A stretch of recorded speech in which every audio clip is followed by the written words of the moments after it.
In this D major chord moves and grooves, we're hearing descending bass notes below the D chord. All right, and we're actually stepping through pretty much every note of the scale of D major. So all of the chords are from the key of D major as well. So this is purely diatonic, so within the key of D. So let's take a look at our moves and show you those shapes first, all right? So we've got our D major shape with an open D. Now you guys, if you're not used to using your little finger to play descending bass moves and stuff, this is going to be a great, I guess, opener for you, plus vocabulary kind of thing, extension for you as well. So I'm playing my C sharp note with my little finger here and keeping my D shape in position. Now you can lift off the F sharp here to make this move easier. Don't try and keep this in place and add the little finger. That might be a little too much, all right?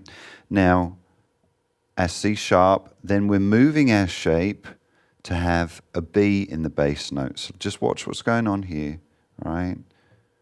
Now we have a B in the bass, but we've still got our D chord, haven't we? We just changed how we played it. And then this finger comes off to give us an A.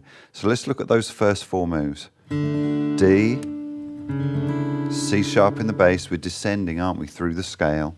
B is our sixth note. A is the 5, so. Then I'm playing a G chord, like a G5, but I'm hammering on the A here, because then that still gives me my D, doesn't it? So I've got a D basically with the G in the bass. And that gives me a really nice sound on that chord. Then I'm moving down to my F sharp, so I've still got my D shape, there's my F sharp. Then I'm playing E minor 7, to an A, and I'm keeping the suspension in the A because it's giving me that D kind of sound again, isn't it? But with an A there as well. So we've got a D with an A bass kind of thing happening. So listen now to the descending tones.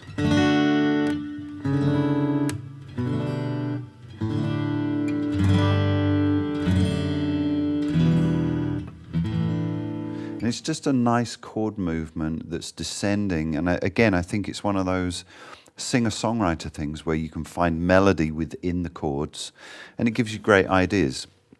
Now, how was I approaching that? I was playing it with a very kind of open hand, if you like, against the groove.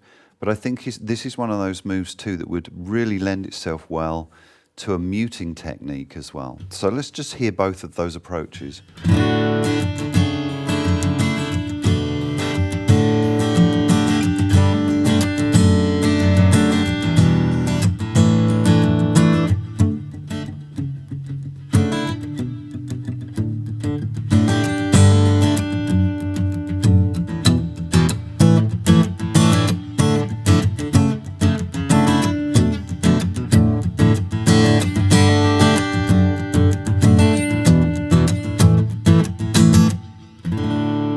So you've got a lot of movement within that as well, and accenting that with the stomp, that kind of stomp feel that I've got in the groove, which I think is really cool.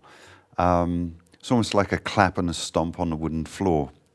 And I think if you can accent some of those things with the right hand, that might be really neat. Now, could you reverse this chord move or change the order of the notes?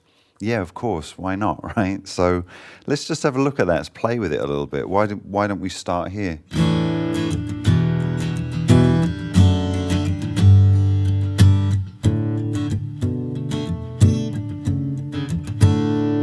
So that would even be cool, right? Start with the A.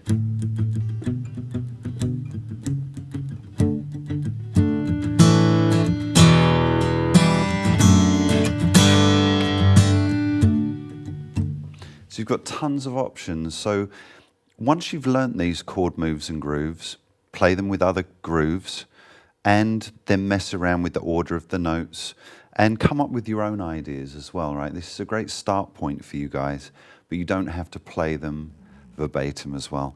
And could you add some of these moves to other moves that we've done in the same key, right, over the same chord?